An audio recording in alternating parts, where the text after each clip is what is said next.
வணக்கம் நண்பர்களே. இன்னைக்கு நம்ம பயணம் குற்றாலம் அருவிக்கு போக போறோம். அதோட அழகையும் அதுல இருக்க மர்மங்களையும் பத்தி தெரிஞ்சுக்கலாம்.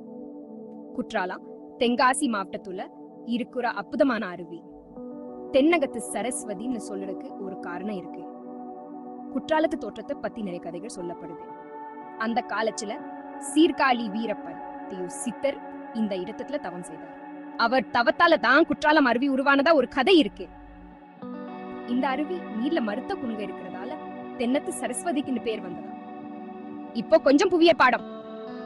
குற்றாலம் மேற்கு தொடர்ச்சி மலைகளோ ஒரு பகுதி. மலைகள், காடுகள், ஆறுகள்னு அழகான இயற்கை சூழல் நிறைஞ்ச இடம். மழை காலத்துல மேற்கு தொடர்ச்சி மலைகள்ல நல்ல மழை பெய்யும். அந்த மழை நீர் எல்லாம் குற்றாலம் மாதிரியான அருவிகளா மாறி கீழே விழும். இப்படித்தான் குற்றாலம் அருவி அழகான இயற்கை சூழல்ல இருக்கிறதால சுற்றுலா பயணிகள் மத்தியில ரொம்பவே பிரபலமாகிடுச்சு. வருஷத்துக்கு ஆயிரக்கணக்கான சுற்றுலா பயணிகளை ஈர்க்கு இந்த இடம் அழகை ரசிக்க வைக்குது. நீங்களும் ஒரு முறை குற்றாலத்துக்கு வந்து இந்த அழகையும் மர்மங்களையும் அனுபவிச்சு பாருங்க. இதுவரைக்கும் குற்றாலத்தை பத்தி கேள்விப்படாதவங்க கண்டிப்பா ஒரு தடவை வந்து பாருங்க.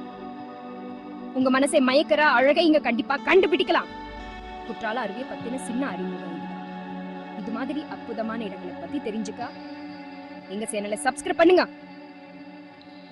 நன்றி.